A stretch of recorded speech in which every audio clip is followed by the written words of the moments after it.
There's a moment that happens quietly. It's not dramatic. No warning. Just a sudden tightening in your chest. Maybe it's during a conversation that isn't even about you. Or while listening to a song you've heard 100 times before. Or when someone says something kind and your eyes betray you. You feel it rising before you can stop it. And part of you wonders why now? Why does this happen so easily? Why does emotion seem to find its way out of you before you've decided it should? And this is where it gets complicated. If you cry easily, you've probably learned how to explain it away. You tell yourself you're just sensitive, that you feel things deeply, that you should learn to hold it together better. Maybe you laugh it off. Maybe you apologize. Maybe you've even learned to tense your body the moment emotion shows up just in case. And still, it happens, not because you want attention, not because you're trying to make a moment about yourself, but because something inside you responds before permission is given. You might ask yourself questions you don't say out loud. Why can't I stay composed like everyone else? Why do feelings move through me so quickly? Why does it feel like my emotions are closer to the surface? But this isn't the part people talk about. On the surface, psychology has answers. It talks about empathy, emotional openness, high sensitivity. And those explanations aren't wrong, but they're incomplete. Because there's a quieter reason beneath this one that doesn't show up in personality labels or emotional vocabulary. And it usually didn't start with tears.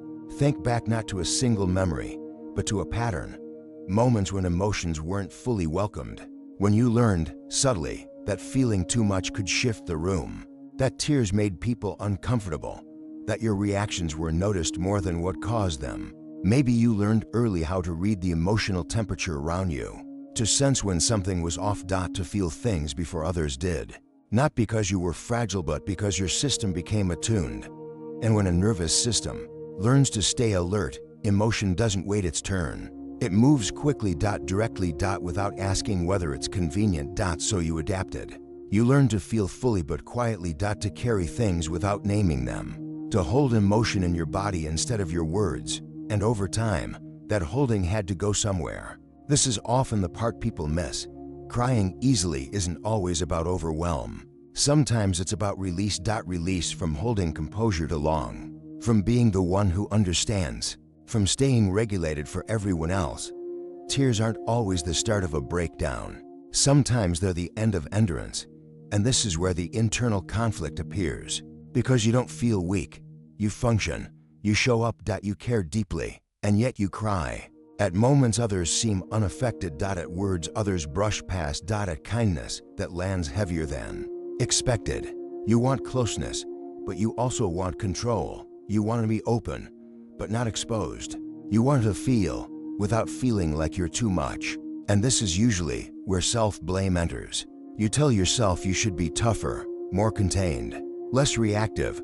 But this isn't the truth, and it never was. The deeper psychological truth is quieter. People who cry easily often have nervous systems that learn to stay emotionally engaged. Not shut down. Not numb. But open. Their systems didn't choose distance as protection. They chose awareness. This happens when you grow up needing to notice shifts, to feel before things are said. To sense changes before they become words. Your emotions learn to move quickly because they had to. Crying isn't a malfunction of strength.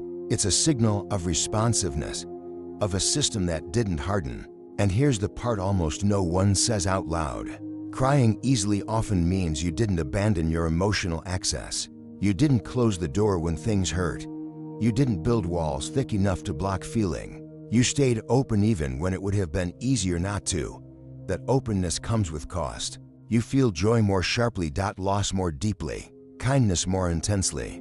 You experience life without filters. And yes, that means tears arrive sooner. But it also means connection does. Still, there's tenderness underneath all of this. Because if you're honest, you don't want to cry so easily forever. You want to feel safe in your emotions, not apologetic for them. You want to be understood without being explained. Held without being managed. And this is where the meaning begins to shift. Crying easily doesn't mean you're fragile. It means your system learned that feeling was safer than numbing. That expression was better than suppression. That staying open even quietly was the way you survived.